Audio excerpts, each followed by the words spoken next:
महाराष्ट्राच्या मुख्यमंत्रीपदासाठी एकनाथ शिंदे व देवेंद्र फडणवीस यांच्यात चालू असलेल्या स्पर्धेमध्ये भाजपकडे असलेल्या 132 आमदारांच्या बळावरती देवेंद्र फडणवीस महाराष्ट्राचे नवीन मुख्यमंत्री व्हावे यासाठी एक गरीब शेतकरी कुटुंबातील महेश लोखंडे राहणार धोंडेवाडी येथील शेतकऱ्याच्या मुलाने महाराष्ट्राचे आराध्य दैवत श्री विठ्ठलाच्या मंदिराला 21 लोटांगण प्रदक्षिणा घालून साकडे घातले व देवेंद्र फडणवीस मुख्यमंत्री होईपर्यंत अन्नत्यागाचा संकल्प सोडला।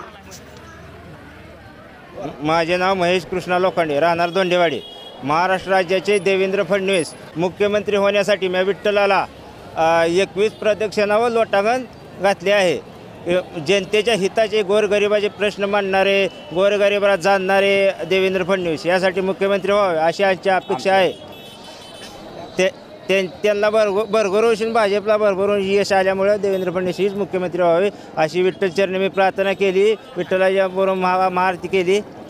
मी अन्न त्याग केलेला आहे। जोपर्यंत देवेंद्र फडणवीस मुख्यमंत्री होत नाही तोपर्यंत मी अन्न खाणार नाही, काय नाही मी अन्न त्याग केलेला आहे।